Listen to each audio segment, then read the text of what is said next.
So, Alexander Volkanovski fought Islam Makhachev on the weekend and got knocked out. So, this is the first time we've ever really seen Alex get knocked out. He's obviously got knocked out in the past in one of his very early UFC fights, one of his very early MMA fights. I believe it was his fourth pro fight, so he wasn't signed to the UFC. And that fight was at welterweight, whereas now he fights at featherweight, the weekend being at lightweight against Islam Makhachev. And it was sad to see, if I'm being honest with you, because being an Australian, being an Alexander Volkanovski fan, training at Bangtown Muay Thai and MMA, where Volkanovski is a part owner of the gym, it was sad to see Alexander Volkanovski get knocked out like that. I wasn't going to do a video on this originally because I didn't actually get to watch it live because it was at 2 a.m. or 3 a.m. Thailand time, and I've got a fight coming up, so I'm not sacrificing sleep, even if it is to watch one of the best fighters of all time. Woke up in the morning, put it on, watched it on a little YouTube stream that was up from the night before, and yeah, it was tough to watch, but as most of you guys know, Alexander Volkanovski took that fight on 11 days notice. I remember getting a text from one of my mentors back home just saying, Oliveira out, Volkanovski's in. I was like, you gotta be fucking me, like there's no chance that Volkanovski's jumping in, but he did it, and Volkanovski's an absolute savage for doing that, but he did speak after the fight about a couple of mental health issues that he's dealing with, but I'll get back to that in a second. So first thing I want to mention is that in the fight, not taking anything away from Islam, but Volkanovski looked very hesitant, and it's not because of, it might not just be because of Volk, it might be just because of the presence that Islam had. So I have had fights in the past where I have had a certain presence about me, and a fighter that's normally looking really good, they don't throw as much because of my certain presence. And I've had fights in the past where I have had bad performances because of someone else's presence. So it is something that can happen in a fight. It is it was tough to watch, seeing Volkanovski a lot of the time, especially Islam being a southpaw. Volkanovski was just touching that lead hand. You can see it a lot in the fight, but he wouldn't do anything with it. Normally Volkanovski is faking, he's feigning, he's making you think that something's going to come and it doesn't come, or he'll fake something and then he'll throw something else. He's really good at those faking and feinting games, as a lot of the guys are at City Kickboxing. Even though he doesn't train there full time, he does a lot of his camps there, so he's obviously picked up a lot of those skills. He trained with guys like Brad Riddell, who's training out here at Bangtown Muay Thai and MMA. So it is, yeah, it was tough to watch, but yeah, especially being an Aussie, me believing if Volkanovski won this fight, he would be the GOAT. I believe if you beat someone like Islam Makhachev on 11 days notice, there's no question that you are the GOAT. And Volkanovski, he's 35 years old, and he's still got the time and potential to be known as the greatest featherweight of all time.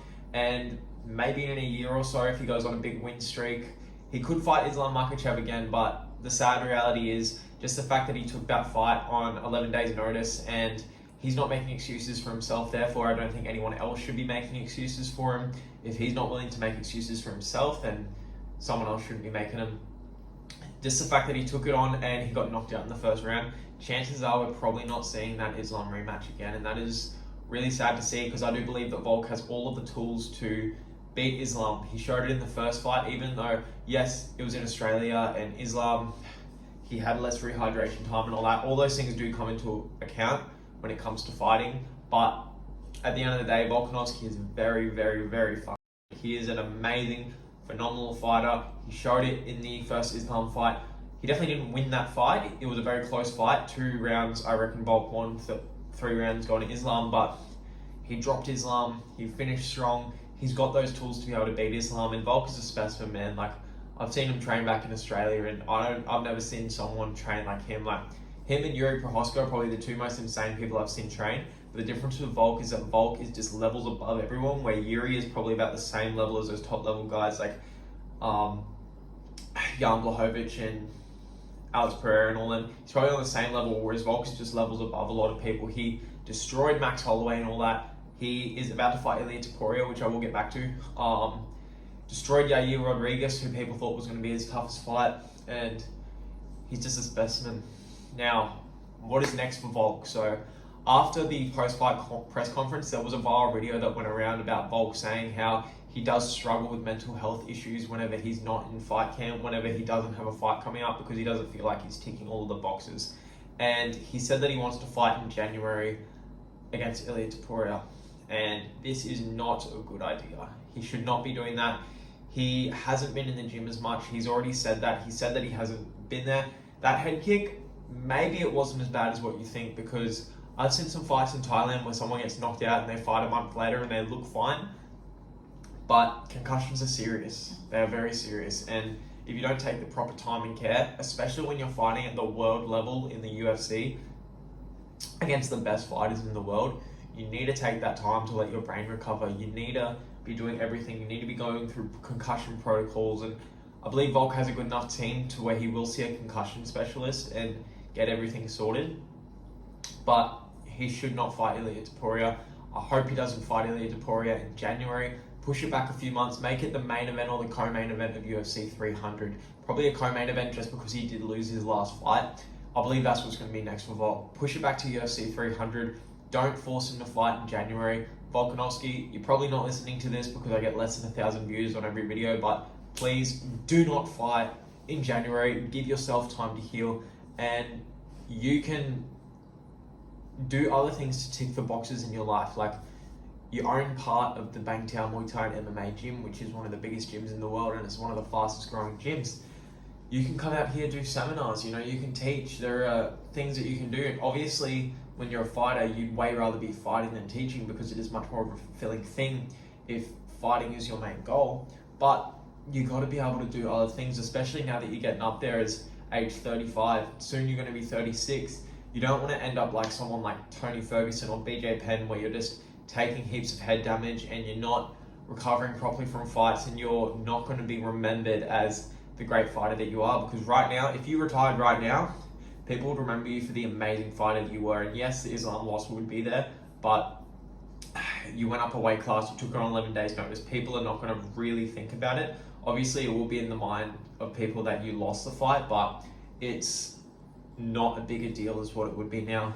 If he goes out there in January, gets knocked out by Ilia Topuria, fights someone else, maybe he fights Max for a fourth time, or he fights Yair Rodriguez again, is knocked out again, that's when the legacy starts to go down. That's when Volkanovski is destroying his legacy, and he could easily go down there and be the greatest featherweight of all time right now. Like, he's beaten Jose Aldo, he's beaten Chad Mendes, he's beaten Max Holloway 3 times. Like, no one's done that except Alexander Volkanovski, and he's an absolute specimen of a human.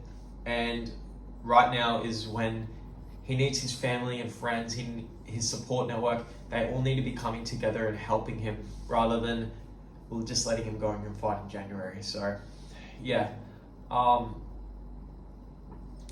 That's basically what I got to say about this. I really hope Volkanovski does not push to fight in January. He already is pushing to fight. Please, family, friends, speak to Volk. Let him have some time off because he needs it. You don't know how serious a concussion can be. You can have lifelong effects from a concussion. There are plenty of things that can come from a concussion, and that was a nasty head kick. Maybe it's not as bad. It could be as bad as copying a shot like that and sparring and going down, and then maybe a couple of weeks later you're fine. But I just don't think it's worth the risk. You're fighting at the very highest level of the UFC. You're fighting the best in the world. Ilia Topuria is probably one of the hardest matchups for Volkanovski. The fact that he's got amazing grappling, he's got good boxing, he is short and stocky like Volk, so Volk's not going to be able to take him down as much. I do believe Volk will win that fight through leg kicks and keeping his distance as he always does, or just having that managing distance, like managing his range and distance.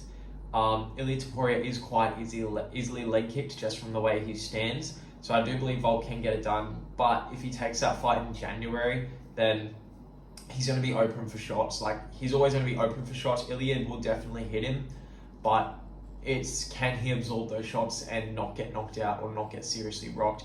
If he fights in January, I don't think he'll be able to take the shots. So, yeah, it is really unfortunate to see what happened to Alexander Volkanovski on the weekend, but that's the fight game. He's not making excuses. No one else can make excuses for him, and yeah, that's what I've got to say about the fight on the weekend. So that's what I think is next for Volkanovski. Those are my thoughts on the fight. Guys, please make sure that you like, comment, and subscribe to my channel. I've got plenty of other videos coming, from more shit talking like this to tutorial videos, flight trips, all those type of stuff, please follow me on my social media, which will all be down in the link in my description, and I will see you guys in the next video.